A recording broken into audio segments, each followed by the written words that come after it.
Allah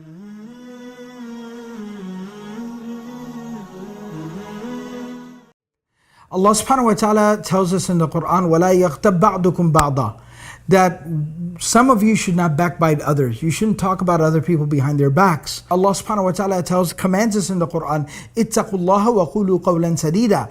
Develop God consciousness and only speak good things, say good things. The Prophet ﷺ says, مَنْ كَانَ يُؤْمِنُ بِاللَّهِ وَالْيَوْمِ الْآخِرِ فَلْيَقُلْ خَيْرًا أَوْ لَيَصْمُتْ.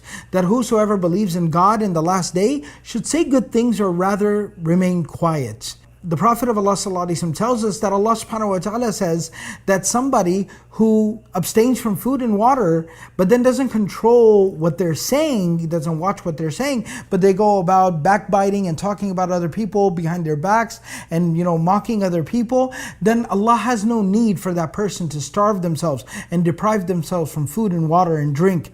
So therefore it's very important that this month of Ramadan we use the opportunity of fasting and the God consciousness that it provides to discipline our tongues to not talk about other people. The Prophet of Allah ﷺ, he gives us such hope and inspiration about the potential and the possibilities that we all have, where he says, مَنْ يَضْمَنُ لِي مَا بَيْنَ لِحْيَيْهِ وَمَا بَيْنَ رِجْلَيْهِ أَضْمَنُ لَهُ الْجَنَّةِ.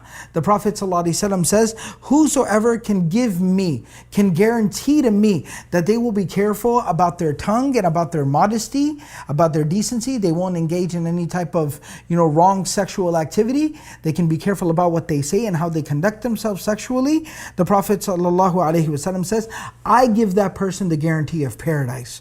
We are guaranteed paradise if we can learn to control our tongues during this month of Ramadan. So I want you to think about the words of the Prophet ﷺ when he says, "Min husni Islamil mar'i tarkuhu ma la ya'nihi." From the perfection of one's practice of Islam is leaving those things that don't concern you, learning to mind your own business, and that will lead us to what Allah subhanahu wa ta'ala told us was the objective of fasting, لَعَلَّكُمْ تَتَّقُونَ. We become more God conscious and more aware of even our own conduct and behavior. So this Ramadan, try to stop talking about other people.